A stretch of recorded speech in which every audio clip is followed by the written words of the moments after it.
En todos los rincones del planeta hay puertas que alguien decidió cerrar para siempre. Bóvedas, tumbas y cámaras selladas con piedra, con muros o con leyendas, que desde entonces nadie ha vuelto a abrir, y que esconden algunas de las historias más fascinantes que existen. Hoy vas a conocer 7 de las puertas selladas más impresionantes del mundo.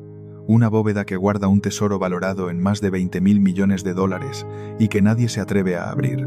Una tumba cerrada desde hace más de 2000 años, protegida por ríos de mercurio y un ejército de 8000 soldados de piedra.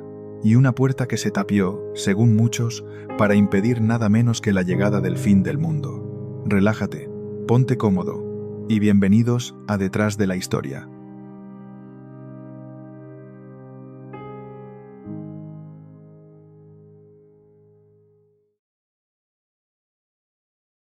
El templo Padmanabhaswamy, el tesoro de 20.000 millones, tras una puerta que nadie se atreve a abrir.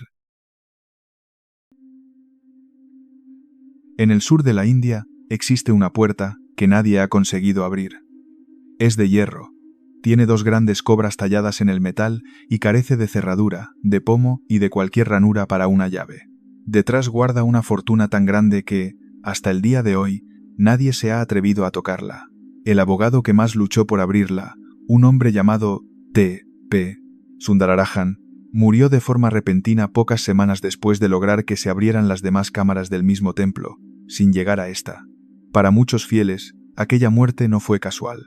La puerta pertenece al templo de Padmanabhaswamy, uno de los santuarios hindúes más venerados de cuantos están dedicados al dios Vishnu. Es un templo muy antiguo, que aparece mencionado en textos sagrados de hace más de 1000 años, y está considerado uno de los lugares de peregrinación más importantes para los seguidores de este dios en toda la India. Su imagen principal no aparece de pie ni sentada en un trono, sino tendida, en un sueño profundo, sobre una serpiente gigante de varias cabezas que da nombre a la ciudad donde se alza el templo, la capital del estado de Kerala. De su ombligo brota una flor de loto, un detalle del que procede el propio nombre del dios. La escultura es tan larga que no puede verse de una sola vez, y hay que asomarse por 3 puertas diferentes para contemplarla por partes: la cabeza, el centro del cuerpo y los pies. El acceso al recinto está reservado a los fieles hindúes, que deben entrar siguiendo un estricto código de vestimenta, lo que ha contribuido a rodear de discreción todo lo que ocurre en su interior. El origen de su riqueza está en una decisión singular de los reyes que lo gobernaron durante siglos.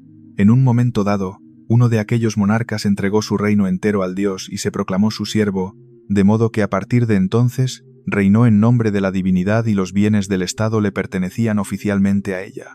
Bajo esa idea, reyes, nobles y peregrinos dedicaron ofrendas a la imagen durante generaciones: oro, gemas y monedas de tierras muy diversas. Esa acumulación, sostenida por sucesivas dinastías a lo largo de los siglos, convirtió al templo en uno de los más opulentos del país, y su fama de riqueza traspasó fronteras mucho antes de que nadie supiera con exactitud qué contenían sus bóvedas. Todo ese caudal permanecía fuera de la vista, guardado en varias cámaras excavadas a unos 6 metros bajo el suelo del templo, cuyo contenido conocía solo un puñado de personas. Nunca se había inventariado, en parte por devoción y en parte por el miedo a las consecuencias de profanar un espacio sagrado. Los sacerdotes preferían no removerlo, y así se mantuvo durante generaciones. Ese equilibrio se rompió por iniciativa de Sundararajan, un antiguo oficial de policía que, ya jubilado, ejercía de abogado y residía junto al templo. Había tenido una carrera destacada en los servicios de seguridad del país, hasta el punto de haber trabajado en la protección de una antigua primera ministra, y no era hombre que se arredrara con facilidad. Le resultaba intolerable que semejante patrimonio dependiera solo de la palabra de quienes lo custodiaban, sin ningún registro ni supervisión externa. Tras años observando cómo se administraba el lugar, presentó una demanda para que se abrieran las cámaras y se catalogara cada pieza. Lo que él planteaba como una exigencia de transparencia, muchos devotos lo vivieron como una afrenta al dios. El caso comenzó en la justicia de la región, que llegó a ordenar que el Estado tomara el control del templo, y la familia real recurrió a aquella decisión hasta el Tribunal Supremo de la India. En el año 2011, el alto tribunal resolvió que las bóvedas debían abrirse y su contenido catalogarse bajo la vigilancia de un comité de expertos y antiguos jueces. Sundararajan incluido en ese mismo grupo de supervisión, había logrado por fin lo que llevaba años persiguiendo. Lo que aún ignoraba era lo que aguardaba en el subsuelo y el precio que aquella victoria iba a costarle. El 27 de junio de 2011, el día que el comité abrió la primera bóveda, el hallazgo superó todas las previsiones. En el interior no había cofres cuidadosamente ordenados, sino sacos rotos con monedas de oro esparcidas por el suelo, diamantes sueltos, esmeraldas de gran tamaño, coronas cubiertas de rubíes, cadenas de oro de varios metros y estatuas de dioses fundidas en oro macizo. Apareció incluso una figura del propio Vishnu de oro puro, cuajada de piedras preciosas, y tan pesada que hicieron falta varias personas para moverla. Entre las monedas había ducados venecianos y viejas piezas de plata españolas, señal de que aquella tierra había comerciado con Europa y Oriente a lo largo de su historia. Se recuperó incluso un manto tejido con hilo de oro, destinado a cubrir la imagen del dios en las grandes ceremonias. Las cámaras estaban identificadas con letras, y algunas guardaban objetos rituales, tronos y adornos de un valor incalculable. El inventario se prolongó durante días, y a medida que avanzaba la cifra crecía sin parar, hasta superar los 20.000 millones de dólares solo en lo catalogado. Esa cantidad situó al templo como el lugar de culto más rico del mundo del que se tiene constancia, superando incluso a otros grandes templos de la India, célebres por sus reservas de oro. Y ese cálculo correspondía únicamente a las cámaras que sí se habían podido abrir, 5 de las varias que estaban señaladas con letras. La revelación obligó a reforzar la seguridad del recinto con vigilancia militar permanente, ante el temor a robos y saqueos. La noticia dio la vuelta al mundo y convirtió a aquel santuario del sur de la India en portada de periódicos de medio planeta.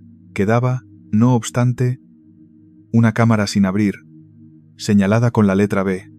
Según la tradición del templo, era la que más riquezas contenía, y también la que arrastraba las advertencias más graves. Al llegar hasta ella, el comité comprobó que no se parecía en nada a las anteriores. Tras una reja de hierro y una pequeña antesala, se alzaba una puerta maciza, sin cerradura, sin bisagras y sin ningún mecanismo visible para abrirla, con 2 enormes cobras talladas en el metal y enfrentadas entre sí. Los técnicos intentaron acceder a ella en un momento posterior, ya en 2012. Retiraron una primera reja, cruzaron la antesala y se toparon con la entrada asegurada por 3 cerrojos. Lograron abrir 2, pero el tercero resultó imposible de mover. Según los registros del templo, aquella puerta no se había abierto jamás en su historia conocida. Los sacerdotes se negaron a que se emplearan sopletes o herramientas de corte junto al punto más sagrado del templo, y el anciano patriarca de la familia real, que rondaba los 90 años, advirtió de que abrir aquella puerta podía acarrear consecuencias muy graves. Conviene recordar que, según la ley india, el dueño legal de todo aquel tesoro no es una persona, sino la propia deidad del templo, reconocida por los tribunales como titular de sus bienes. Sin una vía técnica clara y sin permiso religioso, el comité optó por detenerse y aguardar una nueva resolución judicial. Nadie estaba dispuesto a asumir la responsabilidad de forzarla, y entonces sucedió el hecho que terminó de rodear a esta puerta de un halo inquietante. Sundararajan, que durante todo el proceso había defendido que la cámara B escondía más que ninguna otra, enfermó de repente. Empezó con fiebre y se deterioró en cuestión de días, sin un diagnóstico claro por parte de los médicos, y falleció apenas unas semanas después de que se abrieran las primeras bóvedas. No llegó a ver abierta la puerta por la que tanto había luchado. Tenía 70 años. Para la prensa, fue el desenlace trágico de un hombre tenaz.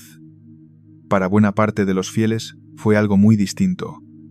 La prueba de que aquella bóveda estaba protegida por una fuerza que no convenía desafiar.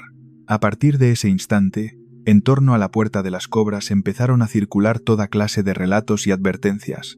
Existe una leyenda, muy extendida entre los fieles, que afirma que la puerta de las cobras no puede abrirse con ninguna llave, sino únicamente mediante un canto sagrado que hoy ya nadie recuerda. Según esta creencia, la bóveda no está protegida por un cerrojo corriente, sino por una fuerza espiritual, y solo una persona de gran pureza sería capaz de pronunciar la fórmula exacta para acceder a su interior sin peligro.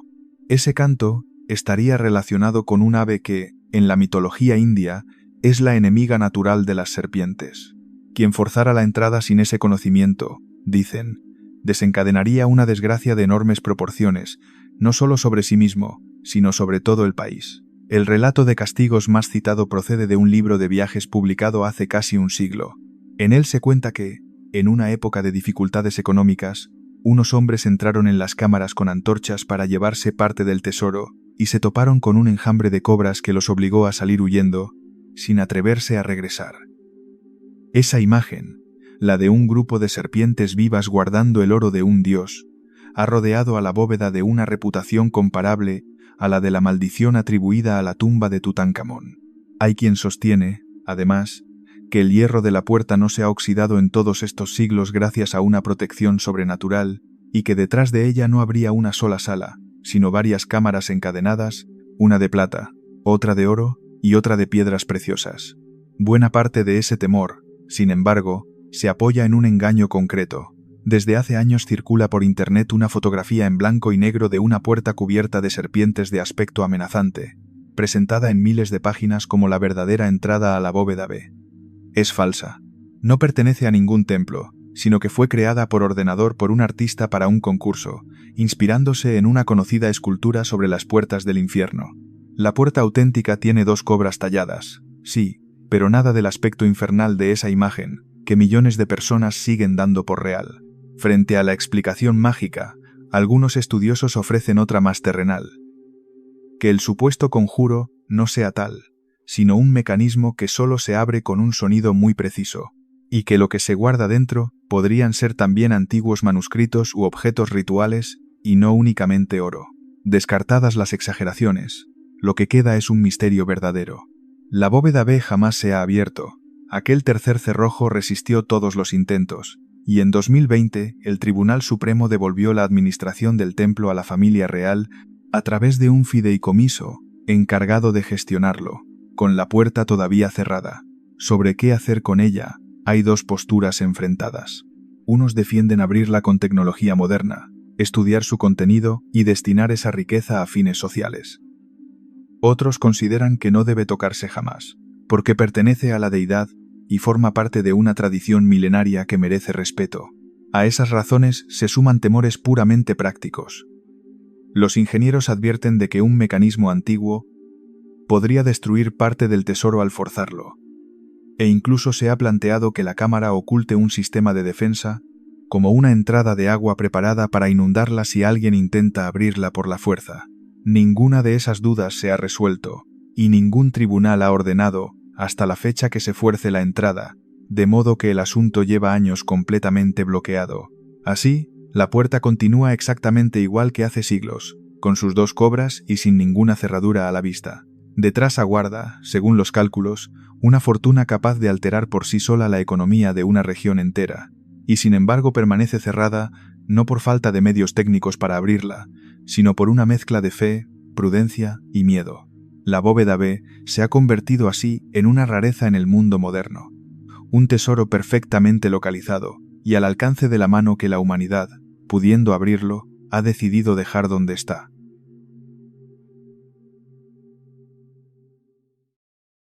La Kaaba de la Meca. Una sola familia guarda su única llave desde hace 1400 años. La Kaaba es, probablemente, el edificio hacia el que más seres humanos miran cada día, y al mismo tiempo uno de los que menos personas han pisado por dentro en toda la historia. Cientos de millones de musulmanes se giran hacia ella 5 veces al día para rezar, desde cualquier rincón del planeta, y cada año más de 1,5 millones de peregrinos giran a su alrededor durante la gran peregrinación a la Meca. Y sin embargo, su puerta apenas se abre un par de veces al año, y solo un puñado de personas cuidadosamente seleccionadas cruza ese umbral. La llave que la abre pertenece, además, a una única familia, que la custodia y la transmite de padres a hijos desde hace más de 1400 años. Conviene empezar por lo esencial, porque fuera del mundo musulmán, mucha gente sabe qué aspecto tiene la Kaaba, pero no qué es, exactamente. Se trata del lugar más sagrado del Islam, un edificio con forma de cubo situado en el centro de la gran mezquita de la Meca, en la actual Arabia Saudí, un recinto tan grande que puede acoger a cientos de miles de personas a la vez. Está cubierto por un enorme manto de seda negra, bordado con versículos del Corán en hilo de oro, que se cambia entero una vez al año en una ceremonia solemne. Ese manto pesa varios cientos de kilos, y su fabricación, en un taller de la propia ciudad, cuesta una fortuna, y lleva casi un año de trabajo. Para los creyentes, no es un templo cualquiera, sino la casa de Dios en la tierra, el punto exacto hacia el que se orienta toda la comunidad musulmana en el momento de la oración. En los primeros tiempos del Islam, los fieles rezaban mirando hacia Jerusalén, pero más adelante esa orientación se cambió hacia la Meca, y desde entonces, la Kaaba es el centro físico de la fe de más de 1.000 millones de personas. El cubo mide alrededor de 15 metros de altura, y en una de sus esquinas está engarzada la llamada Piedra Negra, una roca oscura que, según la tradición islámica, descendió del cielo en tiempos remotos y que los peregrinos intentan tocar o besar al pasar junto a ella, imitando un gesto atribuido al propio profeta. Esa función explica por qué la Kaaba es tan conocida y a la vez tan inaccesible. No es un sitio que se visite por dentro, como una catedral o un museo. Su valor no está en lo que guarda, sino en lo que representa. Millones de personas viajan hasta la Meca para caminar a su alrededor, tocar sus muros o rezar frente a ella, pero prácticamente ninguna de ellas llega a entrar. El rito principal consiste precisamente en dar 7 vueltas alrededor del edificio, sin acceder nunca a su interior. El interior está reservado a un grupo diminuto de personas, y solo en un par de ocasiones muy concretas a lo largo de todo el año. El acceso se realiza por una única puerta, situada en uno de los lados del cubo y elevada más de 2 metros por encima del suelo, de modo que ni siquiera se puede alcanzar sin una escalera especial. Esa puerta es una pieza impresionante por sí misma. Está recubierta con más de 250 kilos de oro puro, y mide unos 3 metros de altura, de modo que solo la puerta ya constituye un objeto de un valor extraordinario. No hay ventanas ni ninguna otra abertura. Esa puerta dorada, elevada y sin escalones fijos que lleguen a ella, es la única forma de entrar o salir del edificio más venerado de todo el Islam. La gran pregunta es quién decide cuándo se abre y quién guarda la llave. Y la respuesta es una de las historias de continuidad más asombrosas que existen, porque esa llave no está en manos del rey de Arabia Saudí, ni de la máxima autoridad religiosa del país, ni de ningún alto cargo del Estado. Está, desde hace más de 14 siglos, en manos de una única familia, que se la ha ido transmitiendo de generación en generación por un mandato que, según la tradición, procede directamente del propio profeta Mahoma.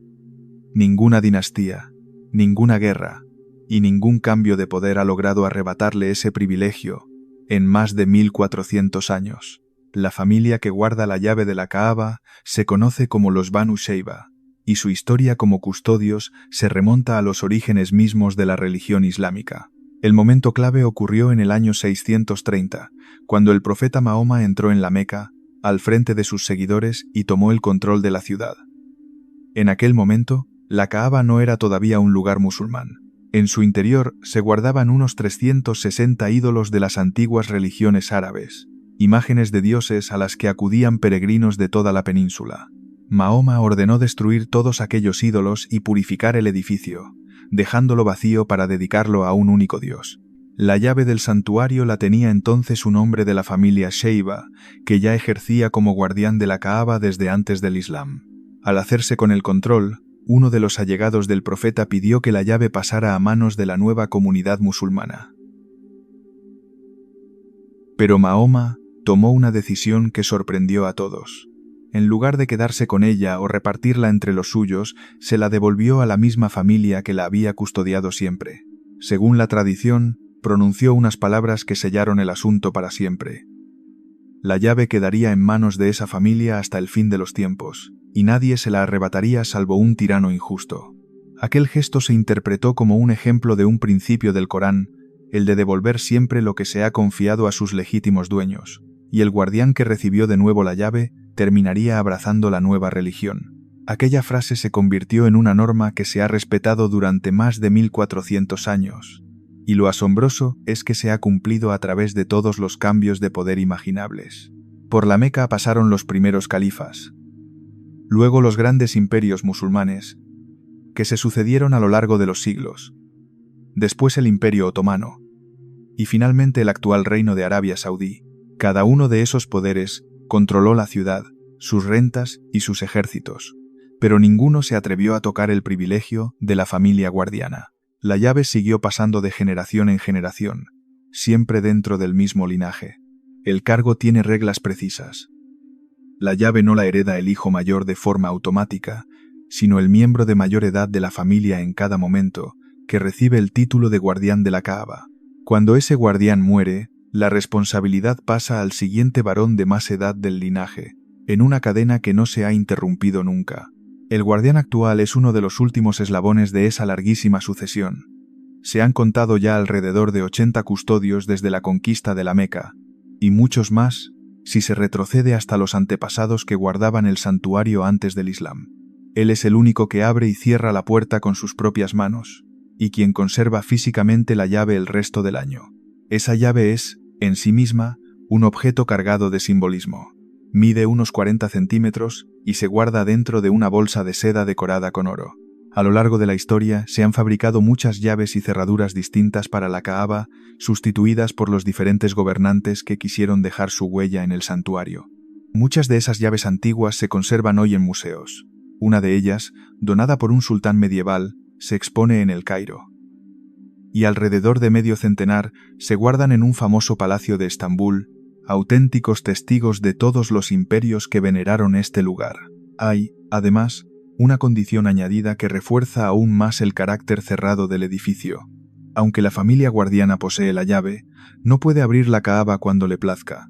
Para hacerlo, necesita también el permiso del rey de Arabia Saudí, que es hoy el responsable máximo de los lugares sagrados del Islam. Se necesitan, por tanto, dos voluntades para que esa puerta se abra, la del linaje que ha guardado la llave durante 14 siglos y la del poder político del país. Sin ese doble acuerdo, la puerta dorada permanece cerrada. Después de tanto secretismo, de tantas advertencias y de una llave custodiada durante 14 siglos, cabría esperar que el interior de la Kaaba escondiera algo extraordinario. La realidad, sin embargo, es justo la contraria, y esa es una de las claves para entender su significado. Dentro no hay ningún tesoro, ni reliquias fabulosas, ni cámaras ocultas. El interior es una sala sencilla y casi vacía, sostenida por 3 grandes columnas de madera, con el suelo y buena parte de las paredes revestidos de mármol, telas colgadas en lo alto de los muros y varias lámparas suspendidas del techo. En una esquina, una pequeña puerta interior, conocida como la Puerta del Arrepentimiento, da paso a una escalera estrecha de medio centenar de peldaños que sube hasta el tejado. No hay ventanas de ningún tipo. La puerta dorada y esa escalera son las únicas aberturas de todo el edificio. Esa sobriedad no es un descuido, sino el mensaje mismo del lugar. La Kaaba no guarda oro porque su valor no está en lo material, sino en lo que representa. De hecho, quien entra en ella puede rezar mirando en cualquier dirección, porque se considera que, dentro de la casa de Dios, todas las direcciones conducen a él. Ese vacío deliberado es lo que la diferencia de otros grandes santuarios del mundo, repletos de riquezas y ofrendas acumuladas durante siglos. La puerta se abre, por norma general, solo 2 veces al año, para una ceremonia de limpieza ritual del interior, una antes del mes sagrado del ayuno y otra antes de la gran peregrinación. Es un acto solemne, cuidadosamente organizado y muy restringido. Lo preside el rey de Arabia Saudí o un representante suyo, acompañado de un grupo reducido de invitados de honor. Ministros, embajadores de países musulmanes, líderes religiosos y algunos dignatarios, en total apenas unas pocas decenas de personas. Nadie más puede estar presente. Durante la ceremonia se lavan las paredes y el suelo con agua del pozo sagrado de la ciudad mezclada con agua de rosas, y se perfuma todo el interior con aceite de un valioso tipo de madera aromática, quemando después incienso para dejar el ambiente cargado de aroma. Cada uno de los invitados tiene el privilegio de limpiar con sus propias manos una parte de la sala, y los paños empleados se guardan a veces como reliquias o se exhiben en museos. Al terminar, se cierra la puerta y el interior vuelve a quedar inaccesible durante meses. Conviene, además, aclarar un punto, porque circula mucha información falsa sobre este lugar. En Internet abundan imágenes que supuestamente muestran el interior de la Kaaba llenas de detalles espectaculares o inventados, y la mayoría son montajes o recreaciones sin ningún valor real. Las únicas fotografías auténticas del interior proceden de las autoridades oficiales que cubren la ceremonia de limpieza y muestran precisamente esa sala sobria de columnas de madera y mármol, muy lejos de las fantasías y los tesoros imaginarios que corren por la red. Todo esto convierte a la Kaaba en un caso único en el mundo. No es un tesoro escondido que nadie se atreve a tocar, ni una tumba sellada por miedo a una maldición. Es, sencillamente, un espacio sagrado que se mantiene cerrado por respeto, y cuya puerta solo se abre en contadas ocasiones y ante muy pocos testigos, siempre bajo la mirada de la misma familia guardiana. Y ahí reside la paradoja que hace tan fascinante a esta puerta. Es, seguramente, la puerta más contemplada del planeta. Miles de millones de personas la conocen, la dibujan en su mente al rezar y sueñan con acercarse a ella al menos una vez en la vida, como el momento más importante de su fe. Y sin embargo, casi ninguna llegará jamás a cruzarla. Frente a la idea habitual de que una puerta se cierra para ocultar algo, la Kaaba demuestra lo contrario. A veces, una puerta permanece cerrada no porque esconda un secreto, sino porque lo que hay detrás se considera tan sagrado que solo unos pocos, elegidos por la tradición, tienen el derecho de traspasarla. La tumba de Qin Shi Huang, sellada 2200 años entre ríos de mercurio.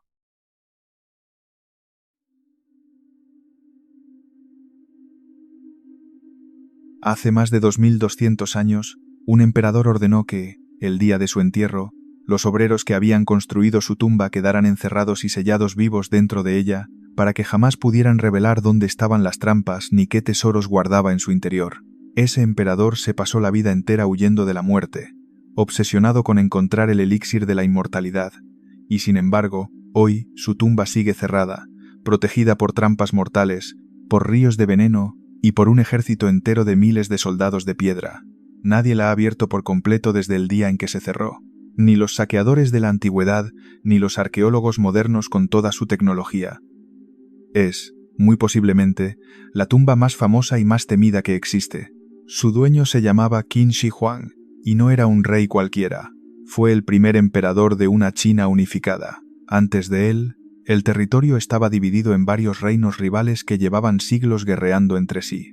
En el siglo III antes de nuestra era, este hombre los conquistó uno a uno hasta someterlos a todos, y hacia el año 221 a.C.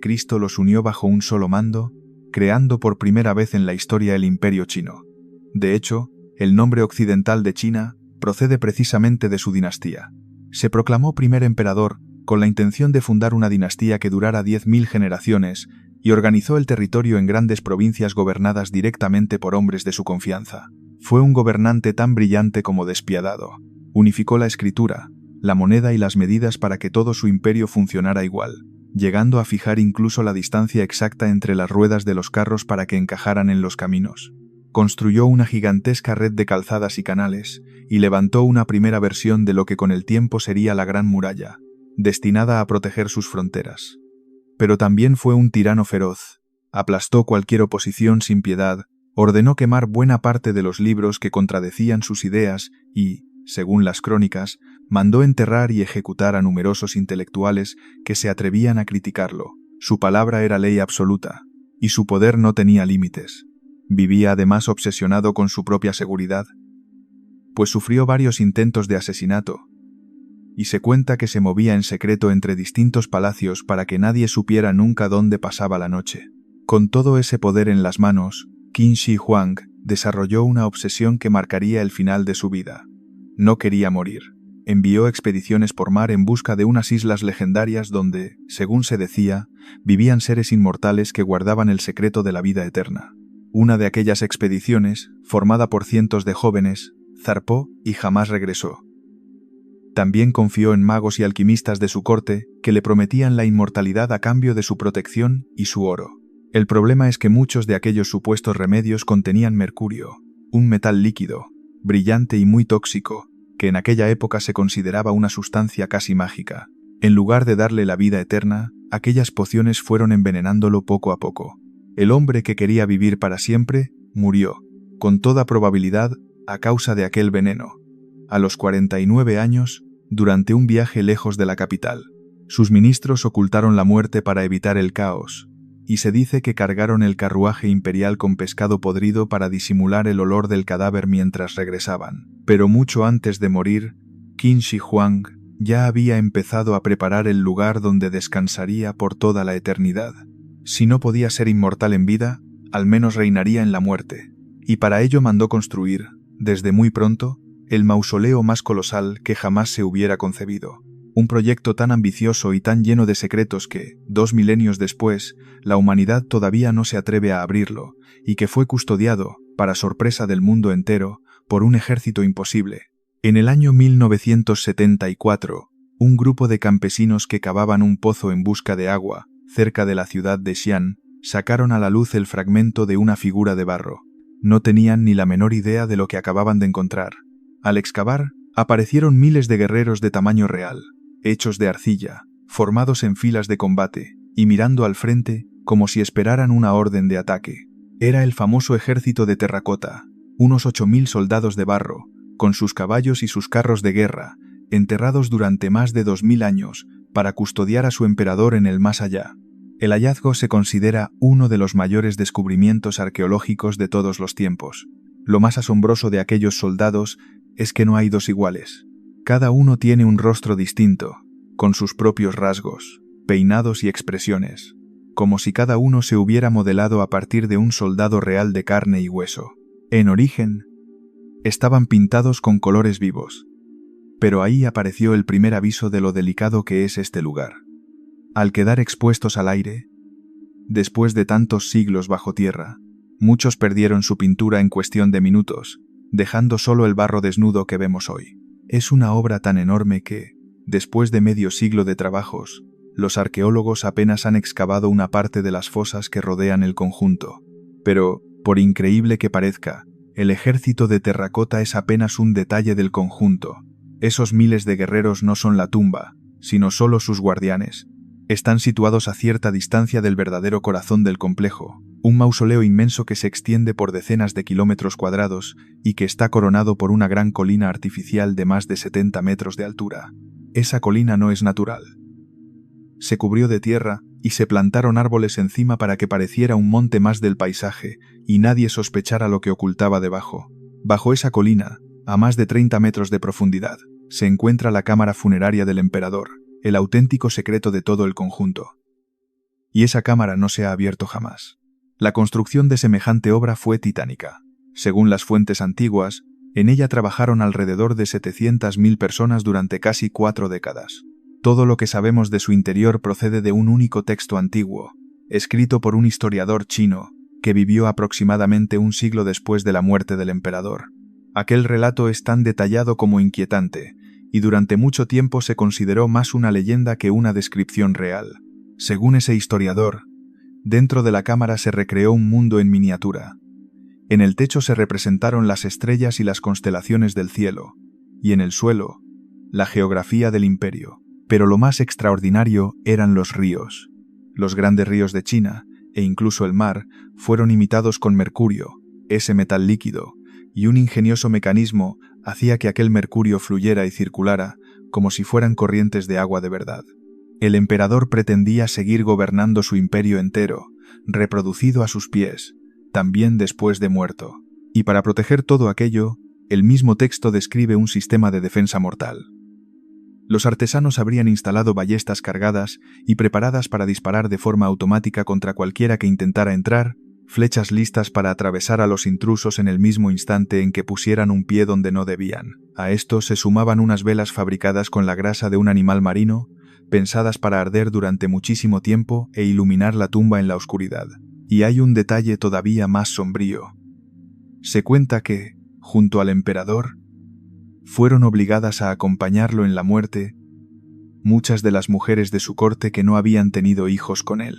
Durante siglos, todos estos detalles parecieron demasiado fantásticos para ser ciertos, hasta que la ciencia moderna empezó a comprobar que aquel viejo relato podía ser mucho más verídico de lo que nadie imaginaba. En el año 2020, un equipo de investigadores analizó el terreno que rodea la colina del mausoleo y encontró algo que dio la razón, de golpe, a aquel viejo relato. Los niveles de mercurio en aquella zona eran muchísimo más altos de lo normal, hasta decenas de veces por encima de lo que cabría esperar en un terreno corriente. Y no solo eso, la distribución del mercurio en el suelo coincidía, a grandes rasgos, con la posición que tendrían los ríos y los mares del Imperio chino dentro de la tumba, tal como los habría situado un mapa de la época. Dicho de otro modo, el viejo relato que hablaba de ríos de mercurio no era una fantasía, sino que encajaba con lo que la ciencia estaba detectando desde fuera, sin abrir nada. Se calcula que en el interior podría haber una cantidad enorme de mercurio, quizá muchas toneladas. Y ahí está la primera gran razón por la que nadie se atreve a abrir la cámara. El mercurio es un veneno terrible, y en un espacio cerrado durante milenios sus vapores serían mortales. Excavar la tumba sin la tecnología adecuada podría intoxicar a los arqueólogos y liberar esos vapores tóxicos hacia el exterior, poniendo en peligro incluso a la población de los alrededores. No es un trabajo para una excavación normal, sino un problema químico de primer orden. A ese peligro se añade la duda sobre las temibles ballestas automáticas. Si se fabricaron con madera, el tiempo las habrá echado a perder. Pero si llevaban piezas de metal, nadie puede garantizar del todo que no sigan siendo capaces de dispararse. Pero el mercurio no es el único obstáculo. Existe otra razón, quizá aún más decisiva: el miedo a destruir lo que hay dentro. Y aquí, la experiencia manda. Ya vimos cómo los guerreros de terracota perdieron sus colores nada más entrar en contacto con el aire. En el pasado, la apertura apresurada de otras tumbas antiguas en China acabó en desastre, con piezas y tejidos delicadísimos que se deterioraron o se destruyeron en cuanto quedaron expuestos. Los arqueólogos saben que, si abren la tumba del primer emperador con los medios actuales, corren el riesgo de arruinar para siempre unos tesoros que han sobrevivido más de 2000 años. Prefieren esperar, aunque sean generaciones, a tener una tecnología capaz de conservarlo todo intacto. A esto se suma el problema del tamaño. El mausoleo es tan colosal que una excavación completa podría llevar siglos y obligaría a arrasar la propia colina que lo cubre, destruyendo un monumento que en sí mismo es historia. Y hay, además, un motivo político. Para China, Qin Shi Huang no es un personaje cualquiera, sino el fundador del país, y su tumba es casi un símbolo nacional. Un error grave durante la excavación se viviría como una catástrofe para todo el país. Por todas estas razones juntas, la decisión oficial ha sido clara. De momento, la tumba del primer emperador no se toca. Así, el debate sigue abierto. Unos sueñan con el día en que existan técnicas capaces de mirar dentro sin necesidad de excavar, atravesando la tierra con rayos especiales para ver el interior sin tocarlo, o de abrir la cámara sin dañar absolutamente nada. Otros piensan que, quizá, ese lugar debería permanecer cerrado para siempre, tal como quiso su dueño. Y en esa espera hay algo casi poético. Qin Shi Huang dedicó su vida entera a vencer a la muerte. Bebió veneno creyendo que le daría la vida eterna. Envió barcos por el mar a buscar un elixir que no existía y se hizo construir un imperio subterráneo para seguir reinando después de muerto. Fracasó en lo primero. Murió como cualquier otro hombre. Pero de una forma extraña, logró lo segundo. Más de 2000 años después, su tumba permanece intacta, inviolada, protegida ya no por un simple cerrojo, sino por el mismo veneno que buscó para ser inmortal, y por el temor de los vivos a perturbar su descanso.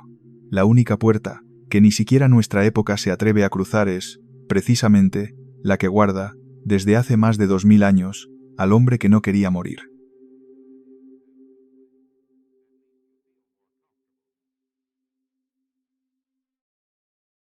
La puerta dorada de Jerusalén, sellada para impedir la llegada del Mesías.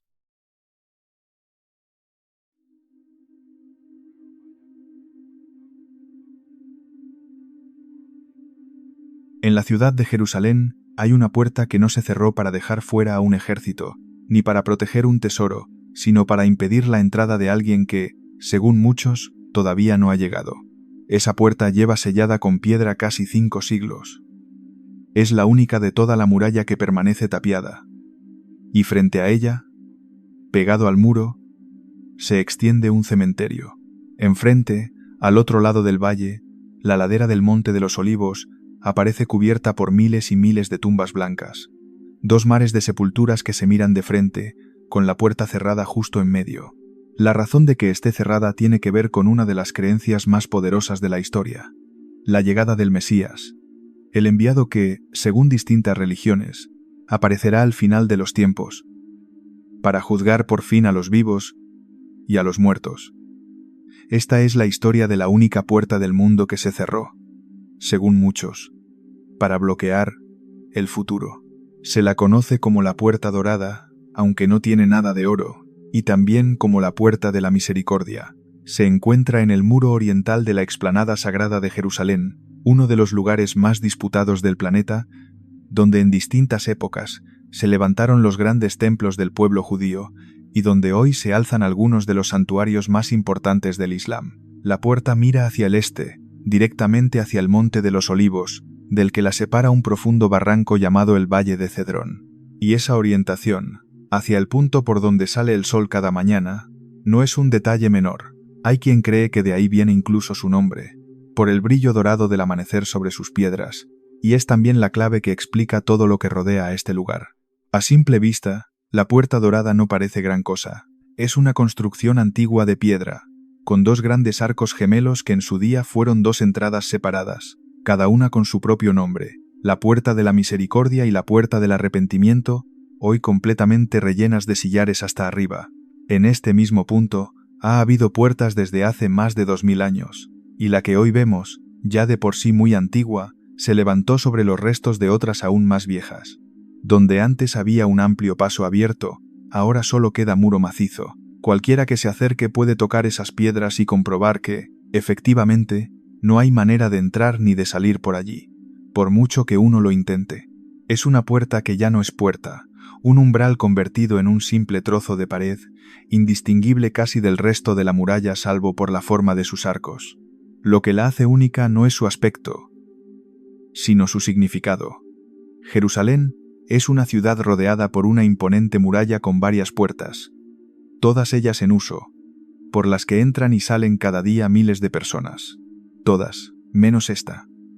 La Puerta Dorada es la única que está tapiada, la única que nadie puede cruzar, y lo lleva estando desde hace siglos. En su día fue una de las entradas más importantes, la que daba el acceso más directo al recinto del templo, y sin embargo alguien decidió condenarla para siempre.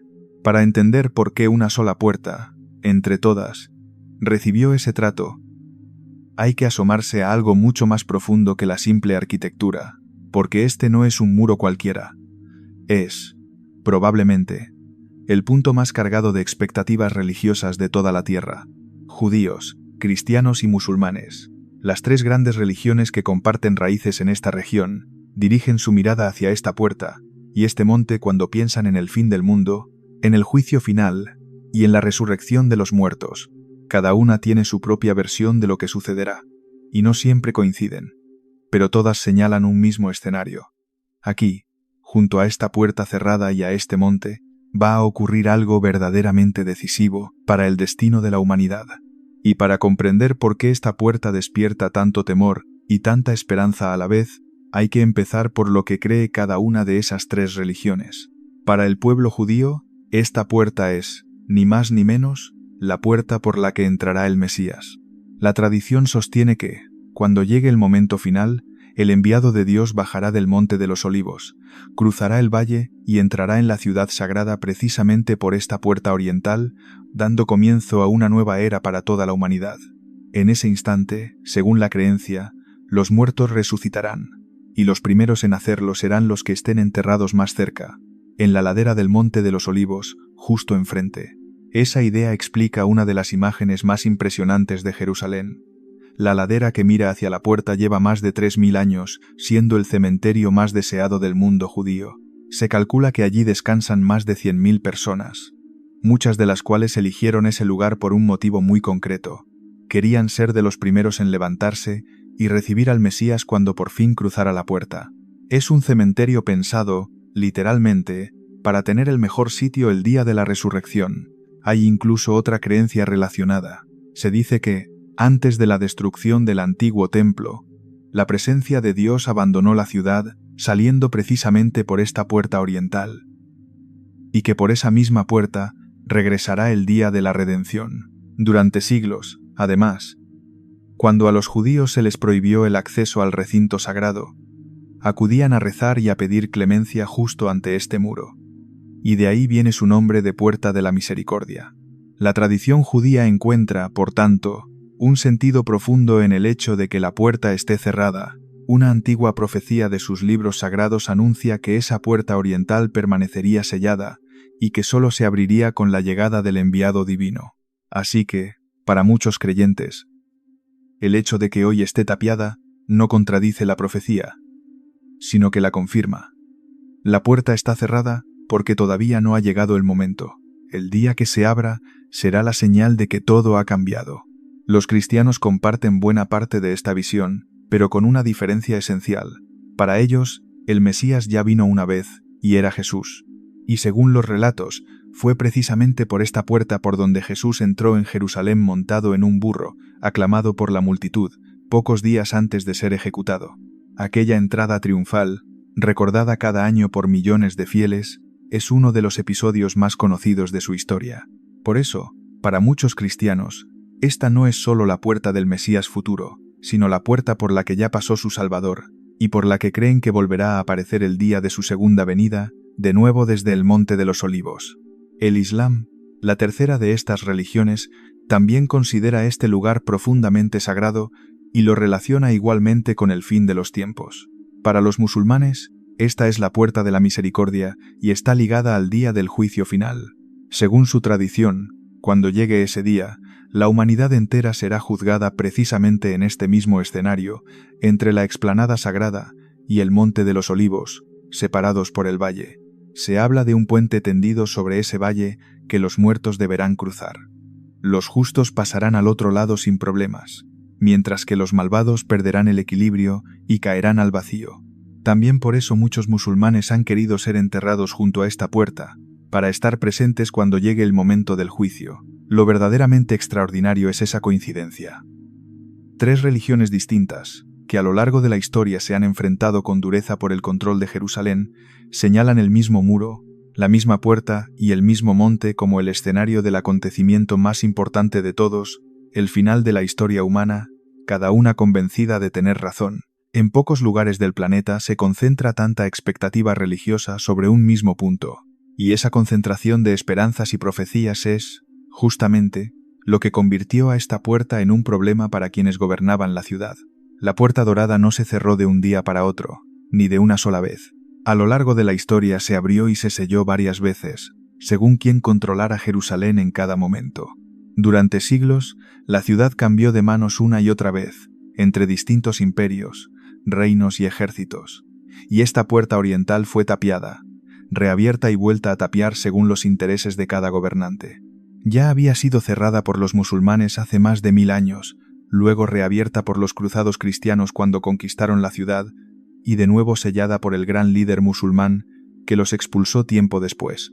Pero el sellado que ha llegado hasta nuestros días, el definitivo, tiene un responsable con nombre propio y una fecha exacta y muy concreta.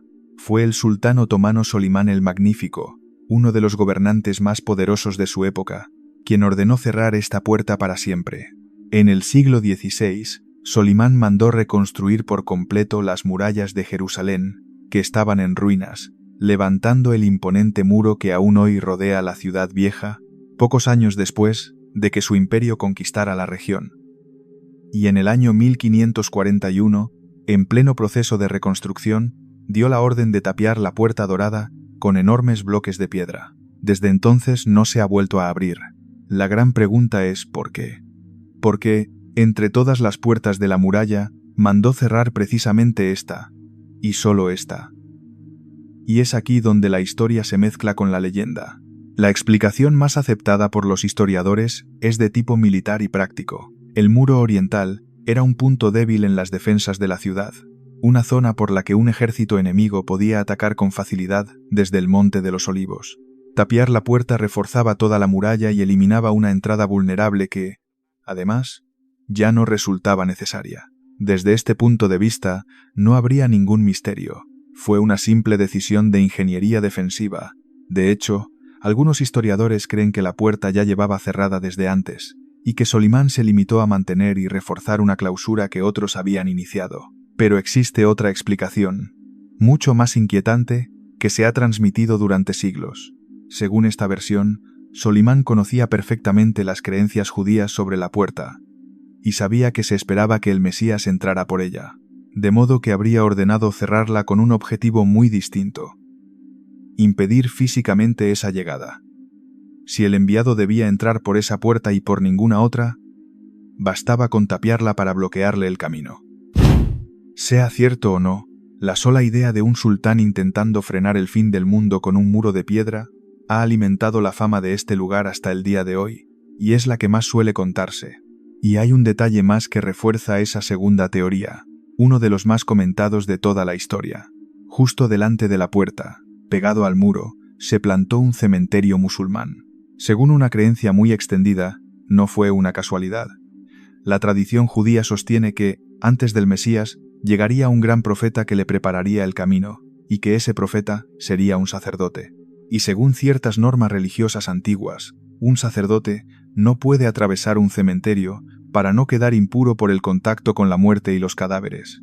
Colocar tumbas justo delante de la puerta sería, por tanto, una forma de levantar una segunda barrera, esta vez de carácter espiritual, para asegurarse de que nadie, ni siquiera un enviado de Dios, pudiera pasar. Conviene aclarar que muchos estudiosos consideran que este razonamiento tiene fallos, y que el cementerio pudo colocarse ahí simplemente por la enorme santidad del lugar, un sitio muy codiciado para ser enterrado cerca de un lugar santo.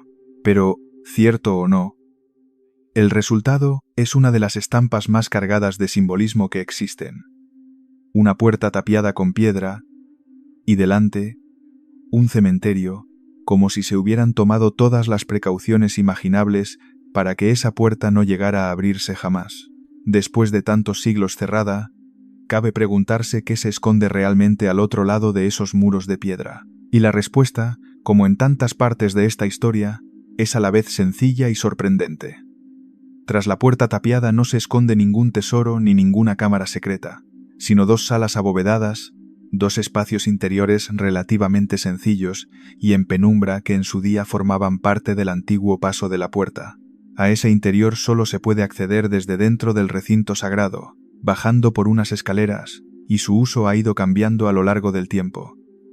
En distintas épocas sirvió como almacén, llegó a albergar un pequeño lugar de oración, e incluso se aprovecharon columnas y piedras de construcciones mucho más antiguas para levantar y reforzar sus muros. Lo que hace especial a esta puerta, por tanto, no es lo que guarda dentro, sino lo que representa hacia afuera. Aún así, este lugar todavía fue capaz de dar una sorpresa en tiempos recientes. En el año 1969, unas lluvias especialmente fuertes hicieron que parte del terreno del cementerio, delante mismo de la puerta, se hundiera de repente. Al ceder el suelo, quedó a la vista algo que nadie esperaba.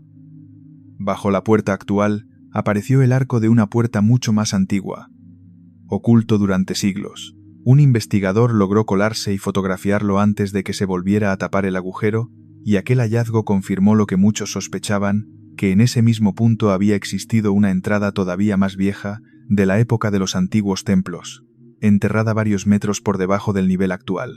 Es decir, la puerta que hoy vemos no es la primera, sino la más reciente de una larga serie de puertas levantadas unas encima de otras en el mismo lugar a lo largo de miles de años. Ese detalle encaja a la perfección con el peso simbólico del lugar. Durante más de 2000 años, en este mismo punto ha habido siempre una puerta, y siempre ha significado lo mismo: el paso hacia lo más sagrado y la frontera por la que se espera que ocurra, algún día, el gran acontecimiento final. Cambian los muros, cambian los imperios, cambian las piedras, pero el significado permanece intacto, transmitido de generación en generación durante milenios. Hoy, la situación sigue congelada tal como la dejó Solimán. La puerta continúa tapiada, el cementerio sigue en su sitio, y la ladera del Monte de los Olivos se llena cada año de nuevas tumbas de personas que, hasta el último momento de su vida, quieren estar allí, en primera fila, cuando llegue el gran día esperado. Y la puerta sigue provocando tensiones incluso hoy. En los últimos años, el control de sus salas interiores ha sido motivo de fuertes disputas y enfrentamientos entre las autoridades y los fieles musulmanes, prueba de que este rincón cerrado no es solo una reliquia del pasado, sino un punto vivo y muy delicado en una de las ciudades más tensas del planeta. Para los creyentes, nada de esto es casualidad, sino parte de un plan que sigue su curso. Para ellos, la puerta está cerrada sencillamente porque todavía no ha llegado la hora, y se abrirá exactamente cuando tenga que abrirse, ni un solo día antes. Y ahí reside lo verdaderamente fascinante de este lugar. Casi todas las puertas cerradas del mundo se sellan para proteger algo que pertenece al pasado, un tesoro que proteger, una tumba que respetar, un secreto que ocultar. Esta es distinta. Esta puerta se cerró mirando hacia adelante, no hacia atrás, contra algo que, según millones de personas, todavía tiene que suceder. Es, en el sentido más literal, una puerta cerrada contra el futuro. Nadie sabe si algún día volverá a abrirse, ni cómo, ni cuándo, ni quién lo hará, pero para una parte enorme de la humanidad, el día en que esos bloques de piedra caigan y la puerta dorada vuelva a quedar abierta, no será una simple noticia de arqueología ni un titular más. Será, para ellos, la señal definitiva de que el mundo, tal y como lo hemos conocido siempre, ha llegado por fin a su final.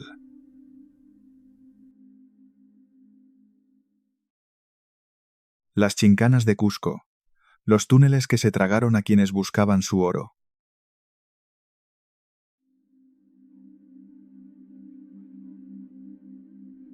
Debajo de una de las ciudades más antiguas de América, hay un laberinto de túneles que, durante siglos, se tragó a casi todos los que se atrevieron a entrar en él. La mayoría no volvió a salir jamás, y de los poquísimos que lo lograron, se cuenta el caso de un hombre que apareció días después dentro de una iglesia, en el otro extremo de la ciudad, sosteniendo una pieza de oro macizo entre las manos, medio ciego, extenuado y con la mente perdida para siempre. Murió poco después, sin llegar a explicar nunca por dónde había andado. Tantos fueron los accidentes que las propias autoridades acabaron tomando una decisión drástica: tapiar las entradas con muros de piedra y, más tarde, incluso dinamitarlas, para que nadie más volviera a desaparecer bajo tierra. Esta es la historia de los túneles sellados de Cusco. Cusco, en el actual Perú, fue la capital del Imperio Inca, el más grande y poderoso que existió en toda la América antigua, situada a más de 3.000 metros de altura. En pleno corazón de la cordillera de los Andes, fue el centro político, religioso y sagrado de una civilización que llegó a dominar buena parte del continente sudamericano. Los incas la concibieron como el ombligo del mundo, el punto desde el que se organizaba todo su universo. Es más, diseñaron el trazado de la ciudad con la forma de un puma, el animal sagrado, y llenaron sus alrededores de templos, palacios y fortalezas construidos con una maestría que todavía hoy deja sin palabras a los ingenieros. La más impresionante de esas construcciones se alza en una colina sobre la ciudad y se llama Sacsayhuamán. Es una enorme fortaleza ceremonial hecha con bloques de piedra colosales, algunos de varios metros de altura y decenas de toneladas de peso, encajados entre sí con una precisión tan perfecta que aún hoy no cabe ni la hoja de un cuchillo entre ellos. Sus murallas, dispuestas en enormes zigzags, formaban precisamente la cabeza de aquel puma que dibujaba la ciudad. Nadie sabe con total certeza cómo movieron y ajustaron esas piedras gigantescas sin ruedas ni herramientas de hierro. Es uno de los grandes enigmas de la ingeniería antigua, y el escenario donde da comienzo este misterio. Porque bajo Sacsayhuamán, y bajo buena parte de Cusco, existe una red de túneles subterráneos a los que los incas llamaban chincanas. La palabra viene del quechua, la lengua de los incas, y significa, literalmente, el lugar donde uno se pierde para siempre. No es un nombre casual. Se trata de pasadizos estrechos y oscuros, en parte cuevas naturales excavadas en la roca caliza y en parte obra humana, que se ramifican y se cruzan formando un auténtico laberinto en el que resulta facilísimo perder por completo el sentido de la orientación y no encontrar la salida. Se conocen varias de estas entradas alrededor de Sacsayhuamán. Algunas son pequeñas y cortas, pero hay una, la más grande y temida de todas, conocida como la Chincana Grande, de la que se cuentan las historias más oscuras. Nadie sabe con seguridad para qué servían todos estos pasadizos. Se cree que pudieron ser rutas secretas por las que los gobernantes se movían sin ser vistos, vías de comunicación entre lugares sagrados o escondites, y hay quien sostiene que la red era tan vasta que se extendía mucho más allá de Cusco, hacia otros puntos del imperio. Y aquí es donde la historia se vuelve fascinante. Según una tradición que se ha transmitido durante siglos, esos túneles no eran simples cuevas, sino un sistema que conectaba la fortaleza de Sacsayhuamán, en lo alto, con el templo más sagrado de todo el imperio, situado en el centro de la ciudad. Más de 1,5 kilómetros ladera abajo. Un pasadizo secreto que atravesaba el subsuelo de Cusco de un extremo a otro. Y que guardaba, según la leyenda, un tesoro que muchos llevan 500 años intentando encontrar y por el que otros tantos han perdido la vida. Para entender qué se esconde supuestamente ahí abajo, hay que remontarse al momento en que el imperio inca se derrumbó. En el centro de Cusco se alzaba el Corichancha, el templo más sagrado y más rico de todo el imperio inca, dedicado al dios Sol. Su nombre significaba, precisamente, el recinto de oro. Sus muros estaban recubiertos con planchas de oro macizo. Tenía un jardín entero con plantas, mazorcas de maíz y animales fabricados también en oro y plata a tamaño real, y en su interior se guardaba la imagen más venerada de la religión inca, una representación del sol de oro puro. Para los incas, el oro no era una simple riqueza, sino algo sagrado, el sudor del sol, reservado en exclusiva a los dioses y al emperador. A la luz del sol andino, aquel templo cubierto de oro debía de resultar, literalmente, cegador. Todo cambió con la llegada de los conquistadores españoles. Pocos años antes habían capturado al emperador inca, y su pueblo, para intentar liberarlo, llegó a llenar una habitación entera de oro y plata como rescate.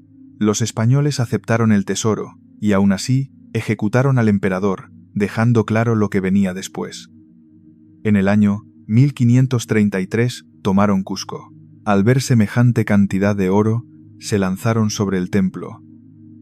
Arrancaron las planchas de las paredes. Fundieron los objetos sagrados en lingotes para repartírselos y saquearon hasta el último rincón del recinto. El lugar más santo de los incas quedó despojado por completo y en ruinas, y con el tiempo los españoles levantaron encima la iglesia y el convento de Santo Domingo, aprovechando incluso los cimientos incas, que eran tan sólidos que resistieron terremotos, capaces de derribar las construcciones que los propios españoles pusieron encima. Pero, según la tradición, los españoles no llegaron a tiempo de llevárselo todo. Cuenta la leyenda, muy arraigada en Cusco, que los sacerdotes incas, al ver venir la catástrofe, escondieron una parte enorme de los tesoros del templo antes de que los invasores pudieran echarles mano. ¿Y dónde los ocultaron? Según la leyenda. Precisamente ahí abajo, en las Chincanas. En esa red de túneles subterráneos que solo ellos, los sacerdotes, conocían a la perfección.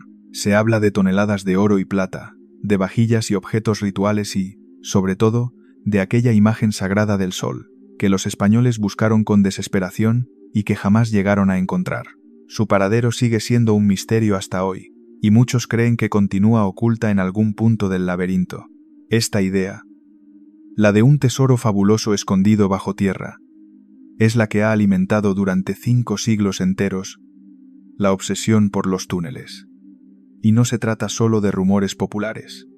Los propios cronistas de la época, los primeros españoles y mestizos que escribieron sobre el mundo inca ya en el siglo XVI, dejaron constancia por escrito de la existencia de estos pasadizos y describían un sistema subterráneo que unía el templo, la fortaleza y varios palacios de la ciudad. Uno de los más famosos, un cronista nacido en Cusco de padre español y madre de sangre inca, contó que de niño él mismo entraba a jugar en la boca de uno de aquellos túneles junto a sus amigos y que la sola idea de adentrarse le producía verdadero terror. Ese mismo cronista dejó, además, un detalle escalofriante. Explicaba que el interior era tan complicado y tan traicionero que ni los más valientes se atrevían a adentrarse sin tomar una precaución fundamental: atar un extremo de una larga cuerda o un ovillo a la entrada e ir soltándolo poco a poco a medida que avanzaban para poder encontrar el camino de vuelta siguiendo el hilo hacia atrás. Sin esa cuerda, internarse en las Chincanas era una sentencia de muerte casi segura, y así lo entendían todos. Los propios niños, como él, jamás se alejaban más allá de donde llegaba la luz del sol desde la entrada. Nadie en su sano juicio cruzaba esa frontera invisible entre la luz y la oscuridad total.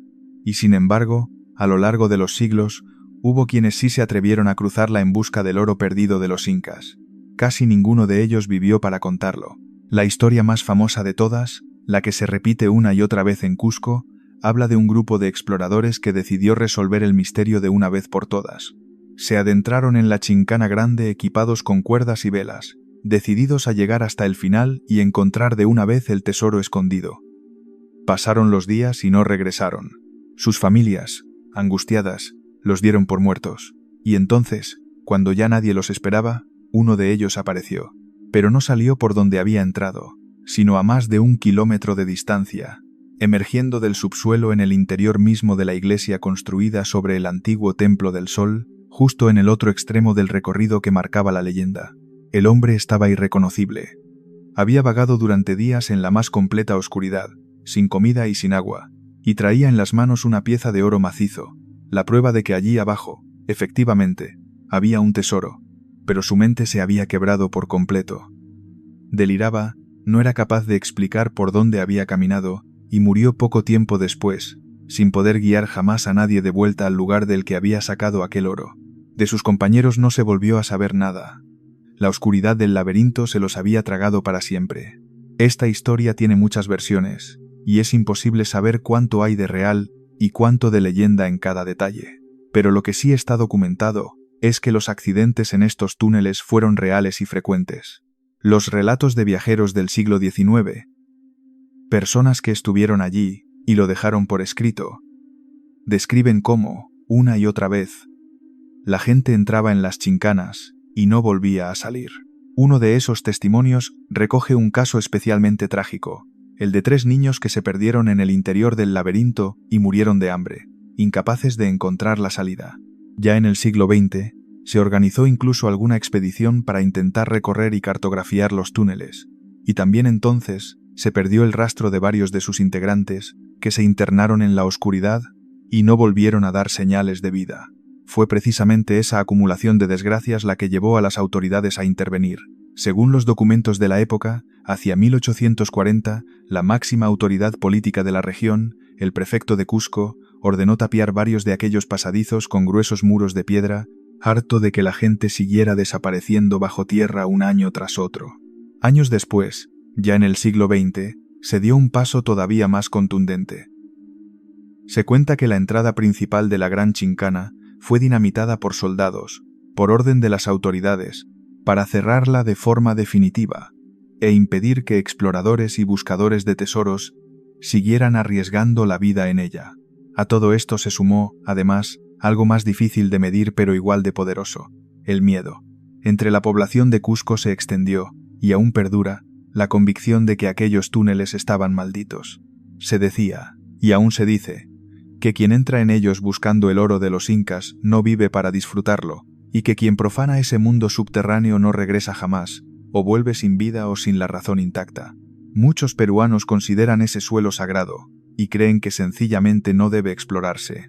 Hoy en día, de hecho, todavía puede visitarse una de las chincanas, la pequeña, un tramo corto y seguro por el que hoy pasan los turistas, con una linterna en la mano.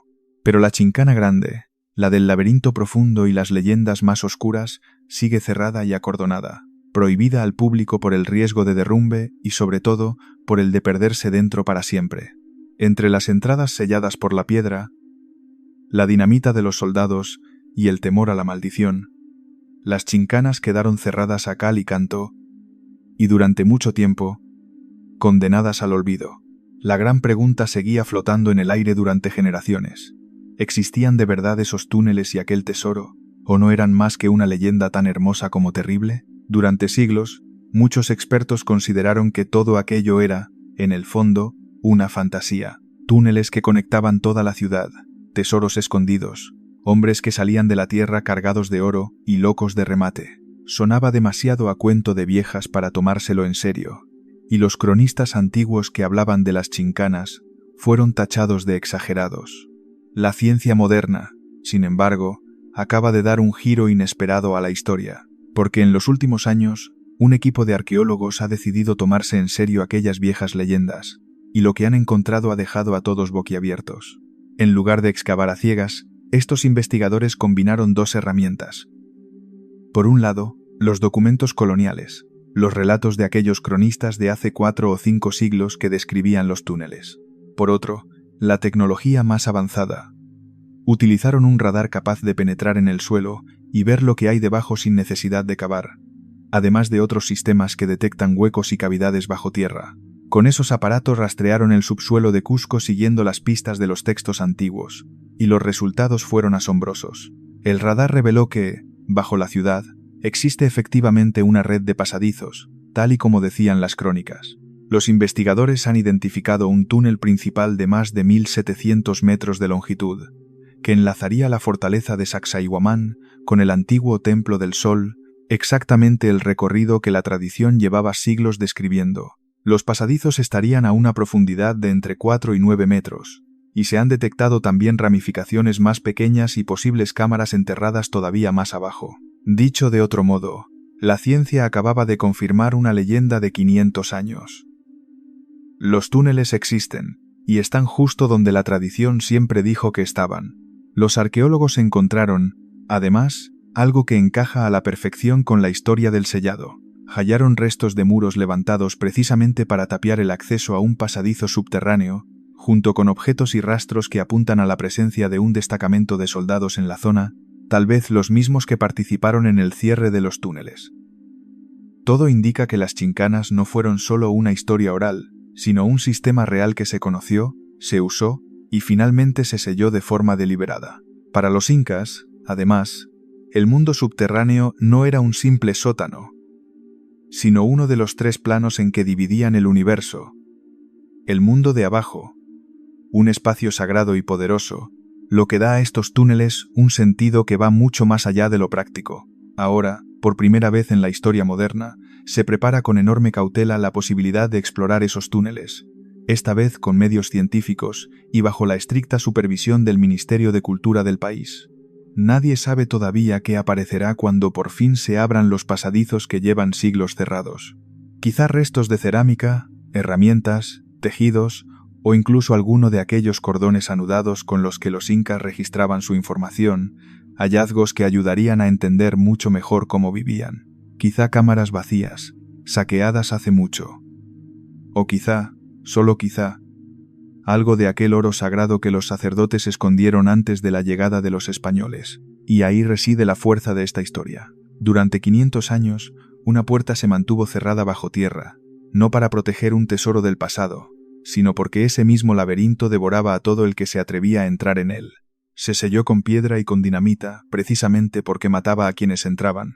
Ahora, con linternas, radares y toda la prudencia del mundo, la humanidad se prepara para volver a asomarse, por fin, a la oscuridad que se tragó a tantos, y para responder por fin a la pregunta que lleva 5 siglos flotando bajo las calles de Cusco.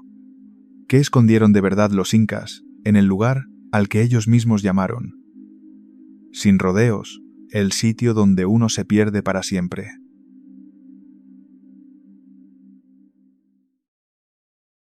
El Taj Mahal, las 22 habitaciones selladas que nadie puede abrir.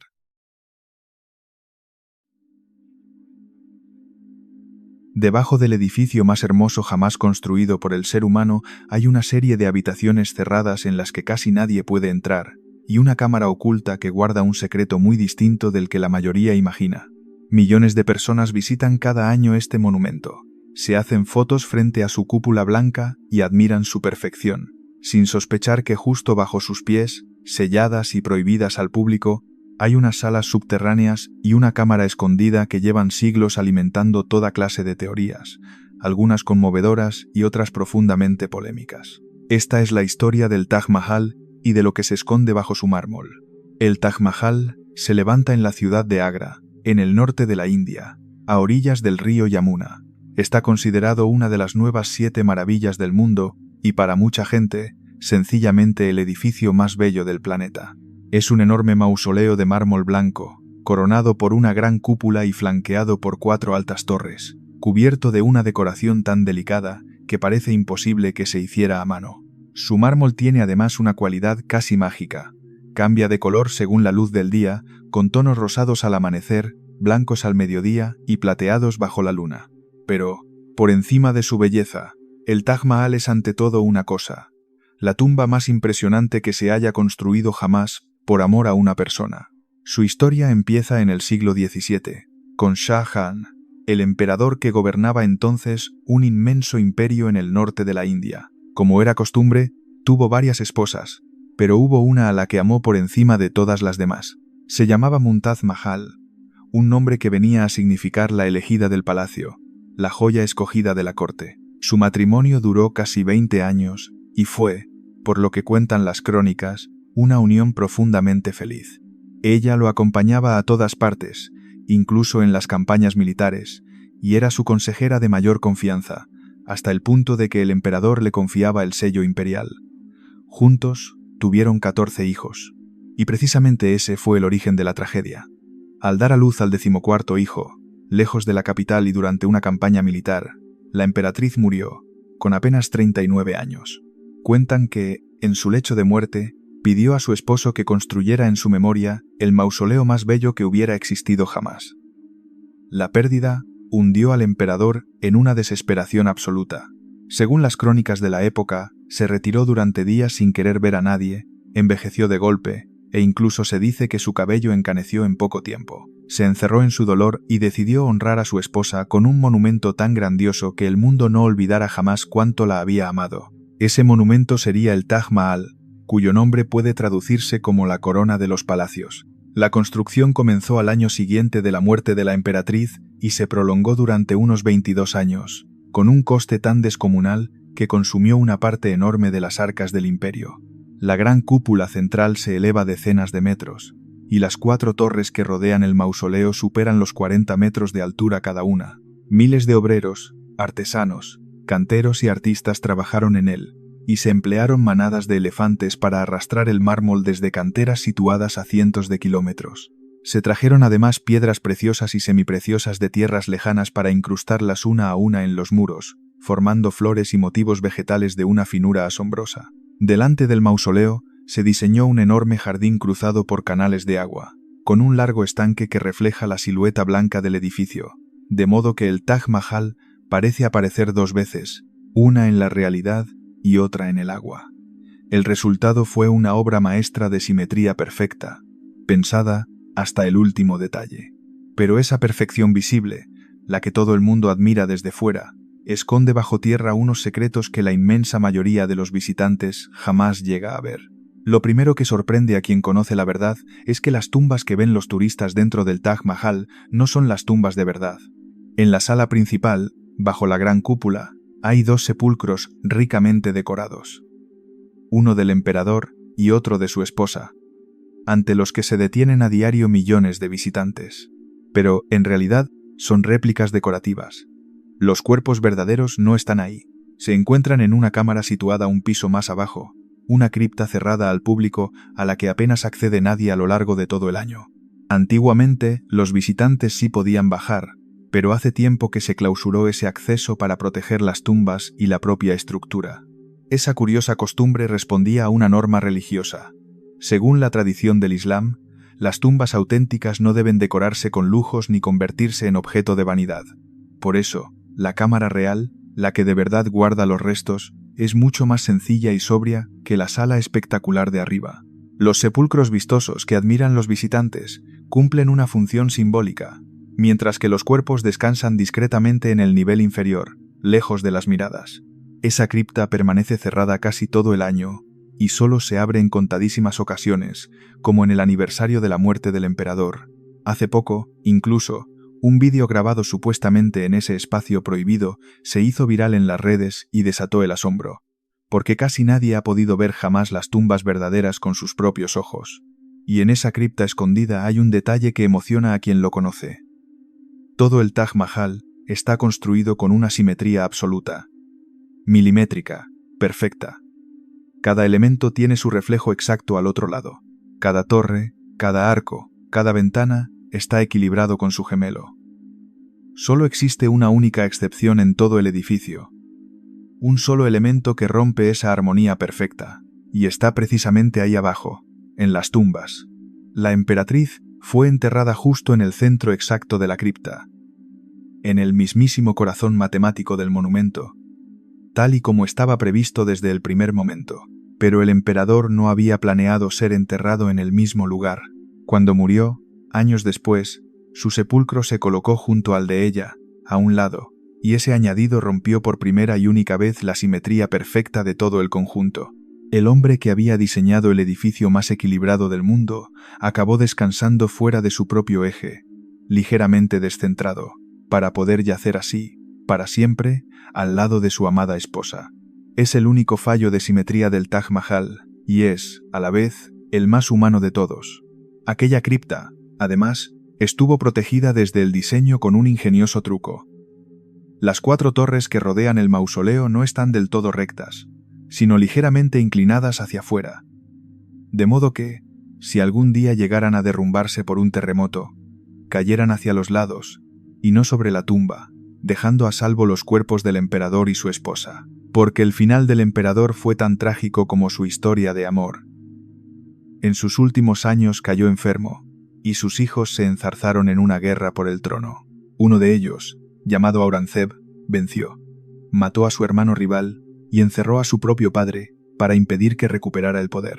El emperador que había levantado la maravilla más admirada del mundo pasó sus últimos 8 años prisionero, encerrado en una fortaleza cercana, sin poder acercarse nunca más al mausoleo de su amada, que él mismo había mandado construir.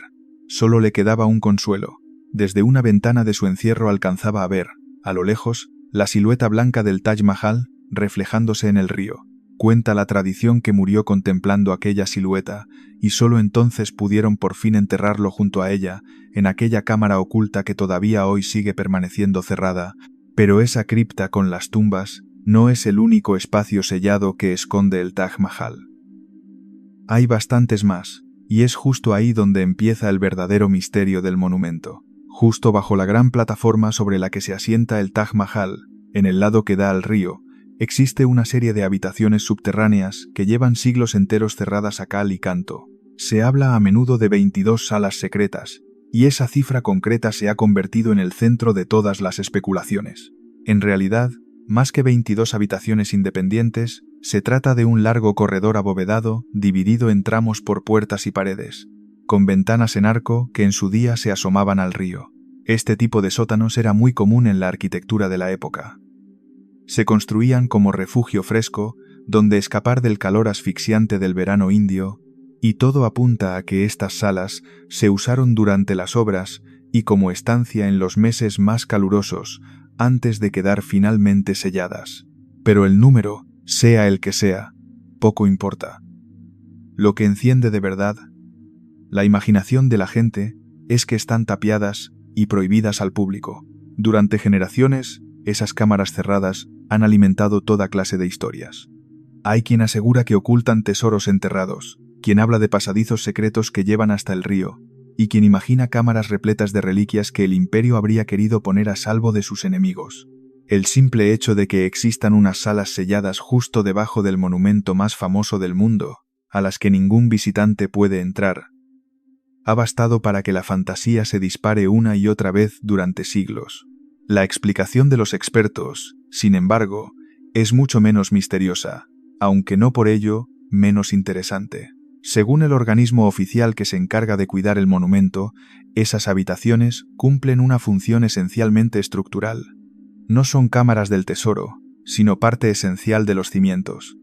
Sostienen el enorme peso del mausoleo y de sus torres, y ayudan a que todo el conjunto se mantenga en pie. Los arquitectos incluyeron esos espacios huecos bajo la plataforma para repartir mejor la carga y aligerar el peso sobre el terreno, protegiendo así el edificio de posibles hundimientos. Y hay una razón añadida, muy ligada al lugar. El Taj Mahal se levanta junto a un río, en una zona de mucha humedad y con riesgo de inundaciones. A lo largo de los siglos, esa humedad constante y el barro arrastrado por las crecidas del río han provocado filtraciones y grietas en la estructura. Precisamente por eso, esas salas subterráneas, que soportan buena parte del edificio, se mantienen bien cerradas. Permitir que entren multitudes de turistas cada día, pisando sin descanso ese espacio ahora oscuro y angosto, podría dañar el delicado equilibrio del monumento y acelerar su deterioro. A ello se suman motivos de seguridad y de conservación del frágil mármol y de la antigua obra de ladrillo. De hecho, una ley del país permite a las autoridades restringir el acceso a los monumentos históricos o a partes de ellos, y el Taj Mahal está tan protegido que hasta se ha instalado un sistema para bloquear la entrada de drones en un radio de 200 metros alrededor de la cúpula. Además, el organismo encargado del Taj Mahal ha explicado que no se trata de un lugar sellado para siempre y olvidado. De hecho, abre esas cámaras cada cierto tiempo cuando hace falta, para realizar labores de restauración y mantenimiento dentro de los trabajos habituales de conservación del monumento. Es decir, no son un enigma completamente inaccesible, sino una parte del edificio que se controla y se vigila, pero que se mantiene fuera del alcance del público por su propia seguridad. En alguna de esas intervenciones se han llegado incluso a difundir fotografías del interior, y lo que muestran es de lo más revelador: pasillos sencillos, muros desnudos y encalados, sin decoración, sin estatuas y sin tesoros, sin absolutamente nada extraordinario a la vista. Y sin embargo, pese a todas estas explicaciones tan razonables, esas salas cerradas acabaron convirtiéndose en el corazón de una de las polémicas más encendidas de toda la India. La polémica más sonada en torno a esas salas cerradas tiene que ver con una afirmación que ha circulado durante décadas: la idea de que el Taj Mahal no habría sido en su origen una tumba musulmana, sino un antiguo templo hindú. Según esta teoría, difundida sobre todo por un autor que la popularizó hace décadas, el edificio habría sido en realidad un templo dedicado a una divinidad hindú, con otro nombre y construido siglos antes, del que el emperador se habría apropiado para transformarlo en el mausoleo que hoy conocemos. Y, siempre según esta versión, en las cámaras selladas se ocultarían imágenes de dioses hindúes que probarían ese supuesto origen. Es, sin ninguna duda, la teoría que ha convertido a estas humildes habitaciones en objeto de una agria disputa. Conviene decir con claridad que se trata de una afirmación que los historiadores rechazan de forma prácticamente unánime. No existe ninguna prueba que la respalde. Al contrario, hay una enorme cantidad de documentación que confirma que el Taj Mahal fue mandado construir por el emperador como tumba para su esposa. Se conservan las crónicas oficiales de la corte que narran las obras, e incluso los documentos, todavía conservados en archivos, que registran cómo se compró el terreno donde se levantó el monumento a un noble de la región, entregándole a cambio varias propiedades aún mayores. Y hay más. Varios viajeros europeos que estuvieron en la India en aquella época, entre ellos un médico francés, describieron el mausoleo mientras aún se estaba construyendo, dejando constancia escrita de que se levantaba entonces, y no siglos antes. Aún así, la controversia ha llegado hasta los tribunales. En fechas recientes, se presentó una demanda pidiendo que se abrieran esas salas selladas para inspeccionar su interior y comprobar, en palabras de los propios demandantes, la verdad, fuera cual fuera. La justicia rechazó la petición, como ya había ocurrido con reclamaciones parecidas en el pasado. Los expertos y las autoridades del patrimonio han insistido una y otra vez en que no hay nada que investigar en ese sentido, y en que abrir por la fuerza unas cámaras tan frágiles solo pondría en riesgo el monumento sin resolver ningún misterio, porque el misterio, sencillamente, no existe. Se trata, en el fondo, de un debate más político y emocional que histórico, y por eso conviene abordarlo con datos y documentos, y no con rumores. El Taj Mahal arrastra, además, otras leyendas muy repetidas que tampoco se sostienen. Una de las más famosas y repetidas cuenta que el emperador ordenó cortar las manos de los artesanos que construyeron el monumento para que jamás pudieran crear nada igual. Es una historia impactante, pero no hay ni una sola prueba de que ocurriera. De hecho, se sabe que muchos de aquellos maestros siguieron trabajando después en otras grandes obras del imperio, incluida una ciudad entera que el propio emperador mandó levantar más tarde, algo imposible si les hubiera mutilado las manos. Otra leyenda asegura que el emperador planeaba construir un segundo Taj Mahal idéntico, pero de mármol negro, al otro lado del río, para su propia tumba, un proyecto que la mayoría de los historiadores considera también una invención posterior. Y quizá ahí esté la verdadera enseñanza de esta historia. Bajo el edificio más hermoso del mundo hay una puerta cerrada, y durante siglos la humanidad se ha empeñado en imaginar que detrás se esconde un tesoro, un templo secreto o una verdad prohibida. Pero lo más probable es que detrás de esa puerta no haya oro, ni ídolos, ni conspiraciones, sino sencillamente los cimientos que sostienen en pie el monumento y, un poco más allá, el cuerpo de una mujer a la que un hombre amó tanto, que levantó para ella la maravilla más admirada de toda la tierra. A veces, una puerta cerrada no oculta ningún secreto asombroso, a veces solo protege algo tan sencillo, y a la vez tan poderoso, como el recuerdo de un amor y el descanso de quienes hace mucho que se marcharon.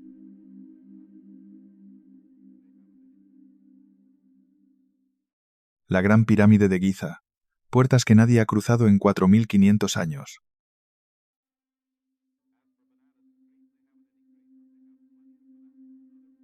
El monumento más antiguo y más famoso de todo el mundo esconde, en su interior, unas pequeñas puertas de piedra que ningún ser humano ha cruzado en 4500 años.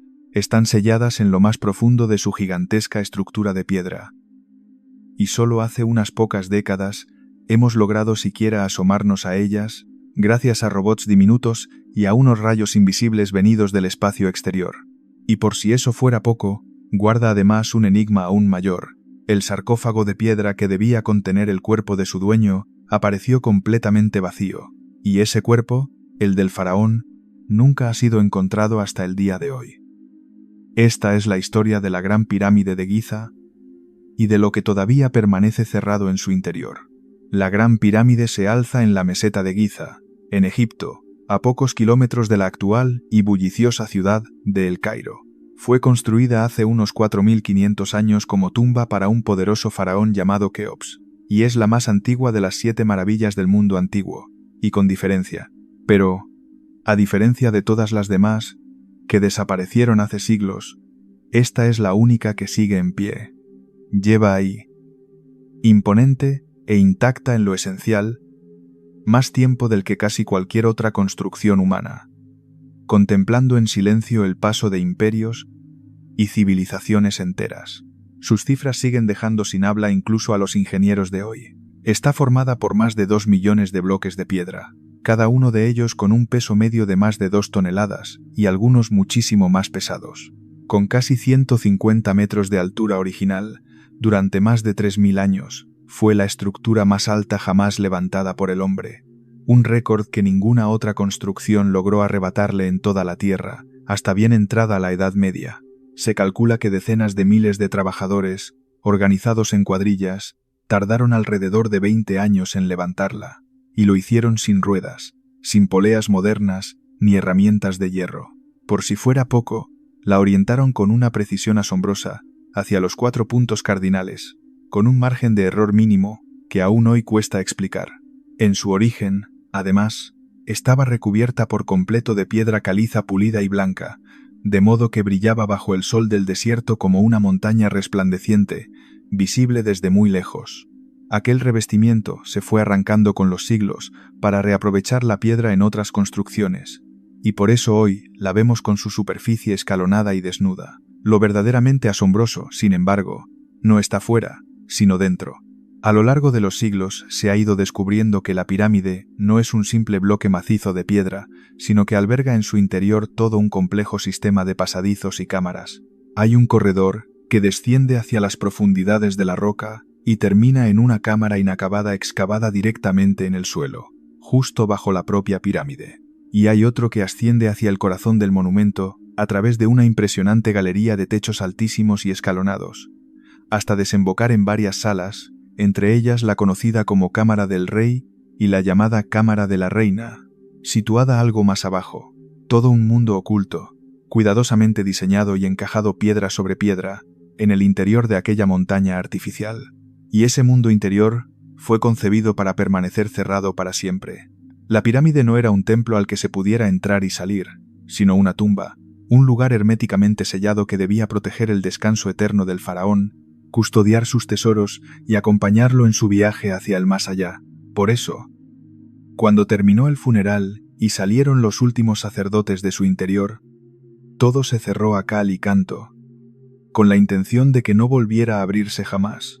Y ahí es donde empieza el verdadero misterio. Porque, Cuando por fin alguien logró volver a entrar, siglos después, lo que encontró dentro no fue, ni de lejos, lo que cualquiera habría esperado encontrar.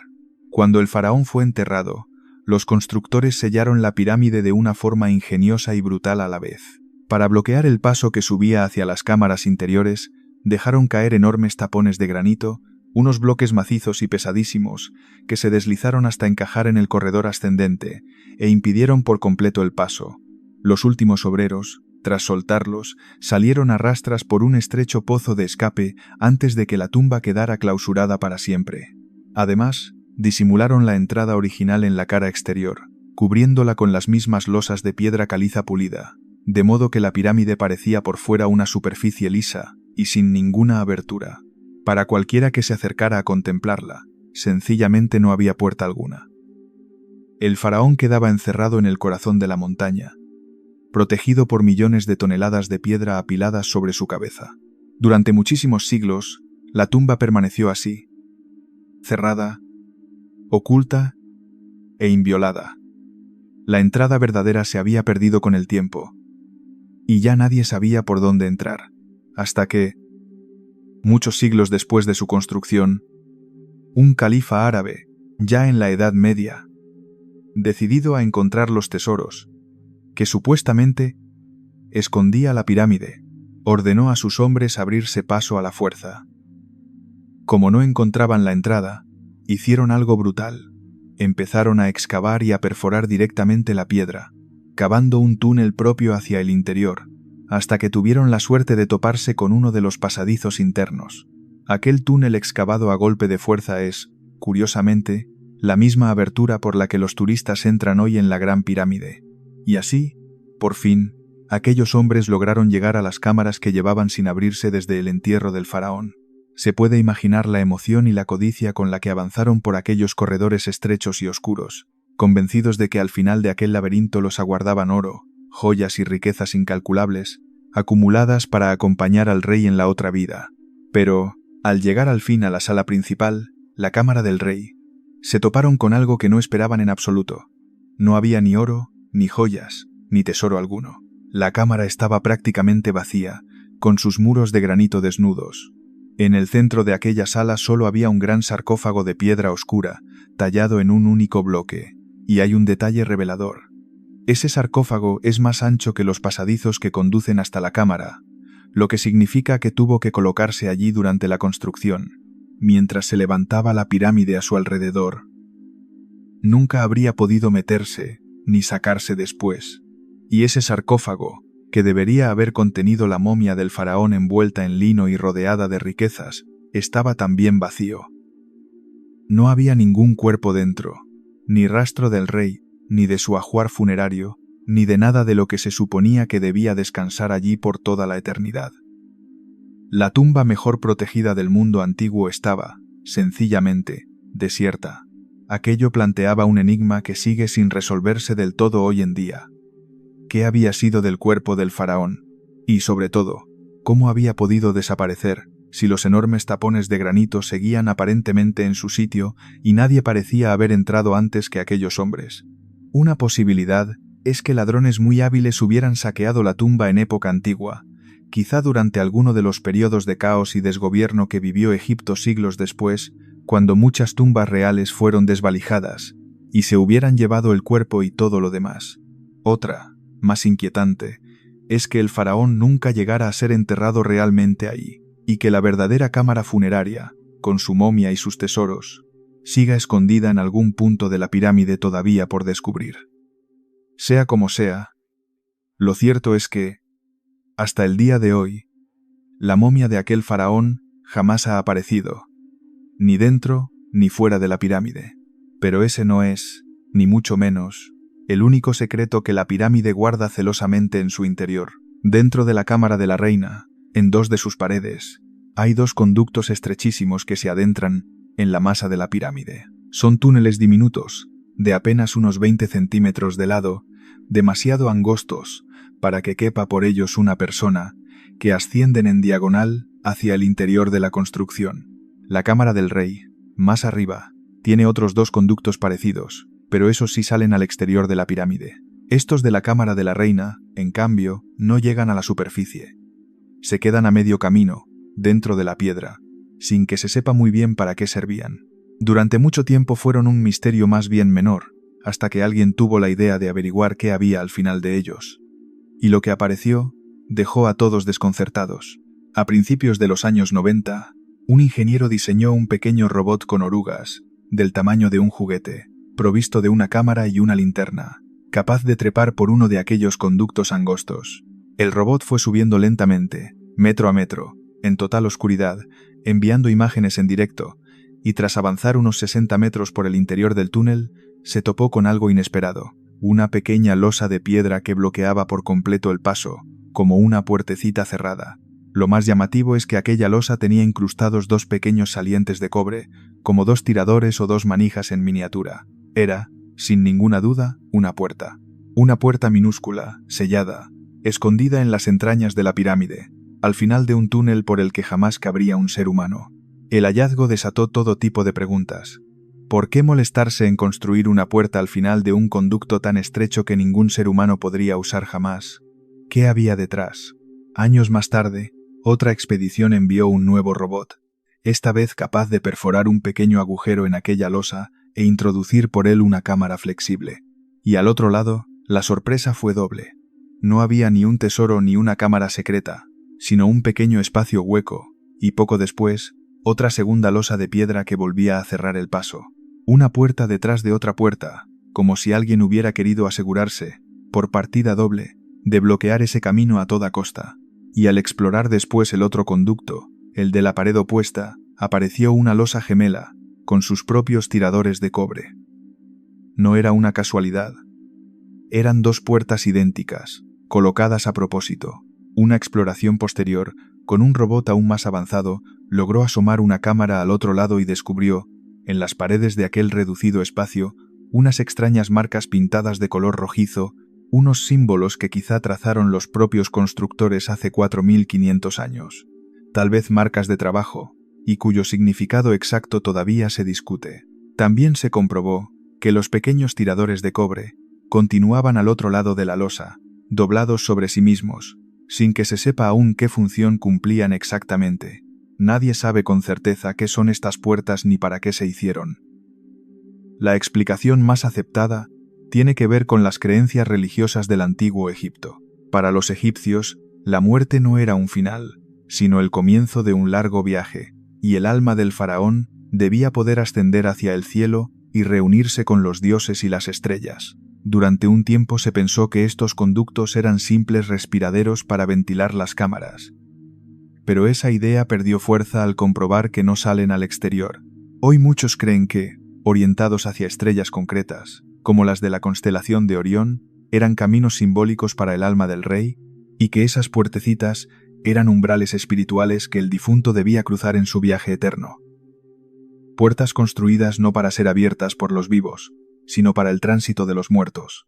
Y mientras los expertos seguían debatiendo sobre el sentido de estas puertas, la ciencia estaba a punto de encontrar, dentro de esa misma pirámide, algo todavía más grande y más difícil de explicar. Hace poco más de una década, un equipo internacional de científicos decidió explorar la Gran Pirámide sin tocar ni una sola de sus piedras, usando una técnica que parece sacada de la ciencia ficción. La idea era mirar dentro de la mole de piedra igual que una radiografía permite ver los huesos dentro del cuerpo humano, pero a una escala gigantesca.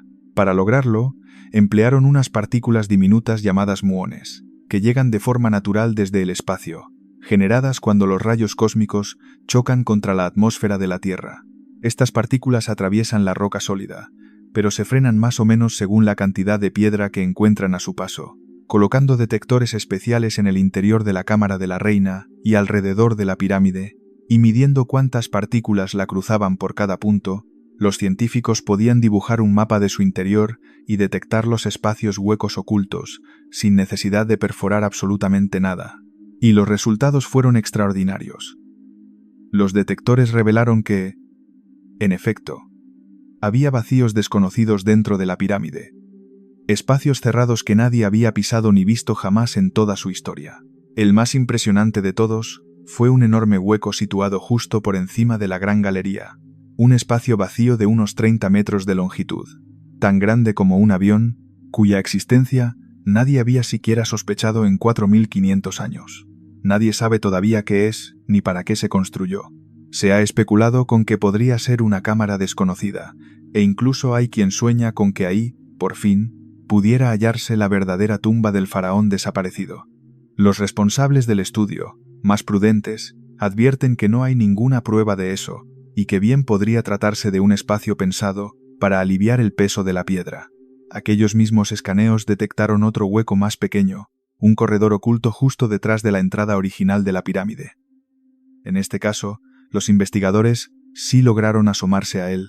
Aprovecharon una grieta minúscula, de apenas unos milímetros de ancho, entre las piedras, e introdujeron por ella, con enorme cuidado, una fina sonda con una cámara en la punta. Así consiguieron, por primera vez en 4500 años, ver el interior de ese pasadizo secreto. Medía unos 9 metros de largo, con el techo en forma de pico, y estaba completamente vacío. Los expertos creen que este corredor, situado sobre la entrada, servía para repartir el enorme peso de la piedra y evitar que la estructura se viniera abajo por encima del acceso, una solución de ingeniería tan sencilla como brillante. Ni el gran vacío ni este corredor pueden visitarse. Siguen sellados en el interior de la masa de piedra, inaccesibles, y por ahora no hay planes de abrirlos. Es muy probable que ambos sean, sencillamente, ingeniosas soluciones de los constructores para sostener semejante montaña de piedra, y no cámaras llenas de tesoros. Pero, cierto o no, lo asombroso es que un monumento de 4500 años todavía sea capaz de sorprendernos y de guardar rincones en los que jamás ha entrado nadie. Y quizá ahí resida la lección más hermosa de toda esta historia. Con toda nuestra tecnología, con robots, sondas y partículas venidas del espacio, lo único que hemos logrado es asomarnos por grietas de unos milímetros y llamar, con toda delicadeza, a puertas que unos hombres cerraron hace 4500 años. El cuerpo del faraón sigue sin aparecer, y varias de aquellas puertas de piedra continúan cerradas a día de hoy, tal y como sus constructores quisieron que estuvieran. La última maravilla que queda en pie del mundo antiguo se resiste todavía a revelarnos todos sus secretos. Y tal vez sea precisamente eso, ese puñado de puertas selladas que todavía resisten, lo que la mantiene viva en nuestra imaginación, invitándonos a seguir mirando hacia arriba, hacia esa vieja montaña de piedra que lleva milenios guardando en silencio lo que un día decidió esconder.